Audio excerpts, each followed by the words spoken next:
കഴിഞ്ഞ ദിവസം എക്കോണമിയുമായി ബന്ധപ്പെട്ട് പുറത്തുവന്ന വളരെ പ്രധാനപ്പെട്ട ഒരു അപ്ഡേറ്റ് ആയിരുന്നു ആഗസ്റ്റ് മാസത്തെ ഇന്ത്യയുടെ GST കളക്ഷനിൽ 10% വർധനവുണ്ടായി എന്ന അപ്ഡേറ്റ്. 2023 ആഗസ്റ്റ് മാസവുമായി താരതമ്യപ്പെടുത്തുമ്പോൾ ഇന്ത്യയുടെ GST കളക്ഷൻ 10% വർദ്ധിച്ച് 1.74 ട്രില്യൺ രൂപയായി മാറിക്കഴിഞ്ഞു. മിനിസ്ട്രി ഓഫ് കൊമേഴ്സ് 10.5% വളർച്ചയാണ് പ്രതീക്ഷിച്ചത്. പക്ഷേ 10%-നടുത്തുള്ള വളർച്ചയാണ് GST കളക്ഷനിൽ കൈവരിച്ചിരിക്കുന്നത്.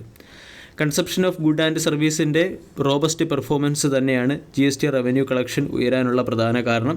ഫെസ്റ്റീവ് സീസണിൽ GST റവന്യൂ കളക്ഷനിൽ ഇനിയും വർധന ഉണ്ടാകുമെന്ന് പല അനലിസ്റ്റുകളും പറയുന്നു. സൺഡേ പുറത്തുവിട്ട റിപ്പോർട്ട് പ്രകാരം സെൻട്രൽ ഗവൺമെൻറ് 30,862 കോടിയുടെയും സ്റ്റേറ്റ് ഗവൺമെൻറ് 30,411 കോടി രൂപയുടെയും GST കളക്ഷനാണ് നടത്തിയിരിക്കുന്നത്. ഇതിൽ റീഫണ്ട് ഒഴികെ നമ്മൾ കഴിഞ്ഞ വർഷവുമായി താരതമ്യപ്പെടുത്തുമ്പോൾ 1.41 ട്രില്യണിൽ നിന്നും 1.51 ട്രില്യണിലേക്കാണ് GST കളക്ഷൻ ഉയർന്നിരിക്കുന്നത്. GST കളക്ഷനിൽ തന്നെ ടബാക്കോ, എയറേറ്റഡ് ഡ്രിങ്ക്സ്, ഓട്ടോമൊബൈൽ സെക്ടറിൽ നിന്നുള്ള GST സെസ് 12% വളർന്ന് 12,068 കോടിയിലേക്ക് എത്തുകയും ചെയ്തു.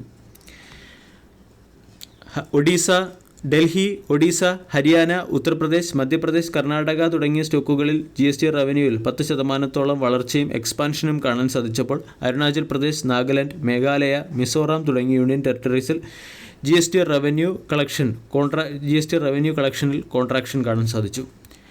കഴിഞ്ഞ ദിവസം പുറത്തുവന്ന മറ്റൊരു പ്രധാനപ്പെട്ട അപ്ഡേറ്റ് ഇന്ത്യയിലെ അലൂമിനിയം ഫോയിൽ മാനുഫാക്ചർ ചെയ്യുന്ന കമ്പനികളുടെ വ്യവസായത്തെ പ്രൊട്ടക്റ്റ് ചെയ്യുന്നതിന് വേണ്ടി ഇന്ത്യ ഗവൺമെൻറ്റിനോട് ചൈനയിൽ നിന്നും ഇന്ത്യയിലേക്ക് ഇമ്പോർട്ട് ചെയ്യുന്ന അലൂമിനിയം ഫോയിലിന് മുകളിൽ ആൻറ്റി ഡംപിംഗ് ഡ്യൂട്ടി ചുമത്താൻ DGTR ആവശ്യപ്പെട്ടു എന്നുള്ളൊരു അപ്ഡേറ്റാണ്. Hindalco industries, Shyam SEL and power, Shri Venkateshwara electrocast, Raviraj foils, GLS foils, LSKB aluminium foils തുടങ്ങിയ കമ്പനികളാണ് ഈ ആവശ്യവുമായി DGTRനെ, അതായത് ഡയറക്ടർ ജനറൽ ഓഫ് ട്രേഡ് റെമഡീസിനെ സമീപിച്ചത്. Director general of trade remedies ഗവൺമെൻറ്റിനോട് ചൈനയിൽ നിന്നും ഇന്ത്യയിലേക്ക് ഇമ്പോർട്ട് ചെയ്യുന്ന അലൂമിനിയം ഫോയിലിന് മുകളിൽ ആൻറ്റി ഡംപിംഗ് ഡ്യൂട്ടി ഏർപ്പെടുത്താൻ ആവശ്യപ്പെടുകയും ചെയ്തിട്ടുണ്ട്.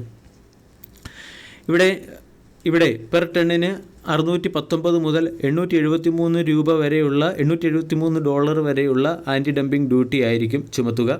സാധാരണഗതിയിൽ ആഭ്യന്തര വ്യവസായങ്ങളെ പ്രൊട്ടക്റ്റ് ചെയ്യുന്നതിന് വേണ്ടി പലപ്പോഴും ഗവൺമെൻറ് ആൻറ്റി ഡംപിംഗ് ഡ്യൂട്ടി ഏർപ്പെടുത്തിയിട്ടുമുണ്ട്.